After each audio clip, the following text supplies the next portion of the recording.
से जीत कर आए थे। फैजाबाद अयोध्या की ये सीट अपने आप में महत्वपूर्ण है। लल्लू सिंह पीछे चल रहे हैं, अवधेश प्रसाद आगे चल रहे हैं। 65,252 अब तक के वोट हासिल हुए हैं। लल्लू सिंह को 60,461 हासिल हुए हैं। तो आप अगर यहां पर देखेंगे तो अवधेश प्रसाद ने एक लीड ले ली है और लल्लू सिंह के लिए यहां पर मुश्किल भरी स्थिति आपको दिखाई दे रही है। गोंडा लेकर चलते हैं, आपको बताते चले। और बड़ी खबर आ रही है, उसके बाद बाकी के आंकड़े आपके सामने रखेंगे। बड़ी खबर इस वक्त की ये है, रुझानों में यूपी में बड़ा सियासी उलटफेर देखने को मिल रहा है। समाजवादी पार्टी कमाल का प्रदर्शन करती हुई दिखाई दे रही है। चुनाव आयोग के आंकड़ों में समाजवादी पार्टी 34 सीट पर आगे है।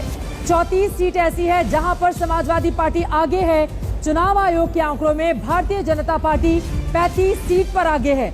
अगर समाजवादी पार्टी 5 सीटों से 34 सीटों की लीड लेती है तो जरा आप सोचिए उसके लिए कितनी बड़ी खुशखबरी उत्तर प्रदेश जैसे राज्य से निकलकर सामने आ रही है। यूपी की सभी 80 सीटों के रुझान निकलकर सामने आए हैं। इलेक्शन कमीशन की ओर से जो आंकड़े जारी किए जा रहे हैं उसमें यूपी में बड़ा सियासी उलटफेर देखने को मिल रहा है।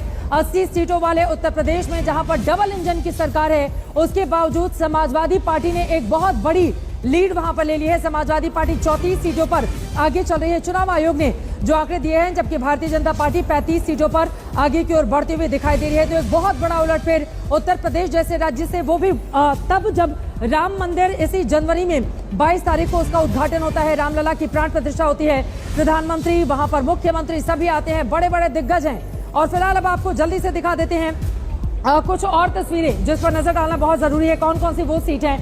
हमीरपुर की सीट देख लेते हैं। उत्तर प्रदेश के हमीरपुर सीट पर पुष्पेंद्र सिंह चहल आगे बढ़े हैं। फिरोजाबाद समाजवादी पार्टी के अक्षय यादव यहां पर आगे की ओर चलते हुए दिखाई दे रहे हैं। और सीटों के इस खेल से अब जरा पीछे की तरफ पार्टी स्कैनर का रुख कर लेते हैं और यहां पर आपको दिखाएंगे। देखिए, जातियों के आधार पर भारतीय जनता पार्टी को कहां पर नुकसान हो रहा है। अगर आप देखेंगे तो 7% ब्राह्मणों का, जनरल कैटेगरी का 8% का, जाट का 4% का, और यहाँ पर मुस्लिम -7, और यहाँ पर ओबीसी -19, और यहाँ पर -3 राजपूत, यानी कि भारतीय जनता पार्टी का ये स्कैनर है। और दूसरी तरफ अगर समाजवादी पार्टी पर हम नजर डालें तो उसको देखिए, समाजवादी पार्टी को यहाँ पर मुस्लिम +5% यहाँ पर फायदा होता हुआ दिखाई दे रहा है। मुसलमानों के वोट भी ज्यादा मिले हैं। मुस्लिम बहुल इलाकों में अच्छा कर रही है। और ओबीसी एक बहुत बड़ा जो वोट बैंक है जिसको लेकर बीजेपी, प्रधानमंत्री नरेंद्र मोदी आगे की ओर बढ़ते हुए हैं। ओबीसी वोट बैंक यहाँ पर समाजवादी पार्टी हासिल करते हुए दिखाई दे रही है। और यहाँ पर कांग्रेस पार्टी पर भी जल्दी से नजर डालें तो कांग्रेस पार्टी के लिए स्कैनर ये बताता है कि ओबीसी वोट कांग्रेस पार्टी के भी खाते में जा रहा है। तो क्या यहाँ पर जो बार बार ये कहा जाता था कि आरक्षण को खत्म कर देगी, संविधान बदल देगी, क्या वो मुद्दा यहाँ पर काम कर रहा है?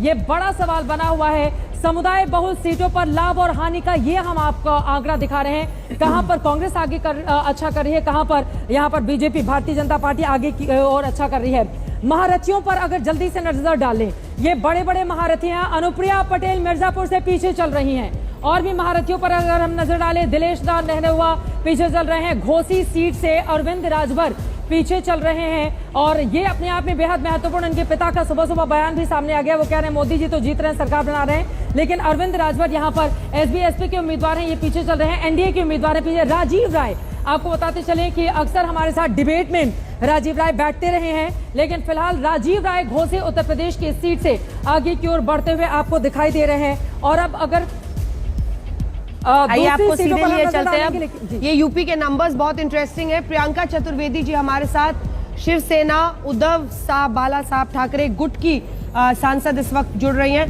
प्रियंका जी, शुरुआती रुझान तो ये साफ संकेत दे रहे हैं कि एक जबरदस्त लड़ाई लड़ी है इंडिया गठबंधन ने।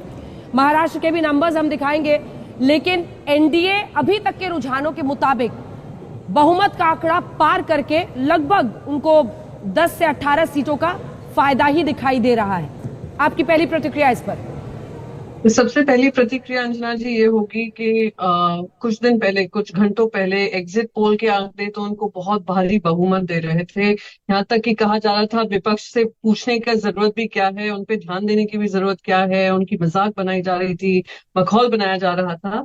अब आंकड़े दिखा रहे हैं कि देश की जनता के पास विवेक है। देश की जनता समझ रही है कि किस तरीके से एक लेवल प्लेइंग फील्ड ना देकर प्रजातंत्र का गला घोटने का काम, संविधान को गला घोटने का काम, अपने आप को भगवान का अवतार बनाकर जो प्रधानमंत्री नरेंद्र मोदी जी अपने आप को शाहिनशाह बना रहे थे, वो जनता ने उनको कहीं ना कहीं रोका है। और अभी शुरुआती रुझान है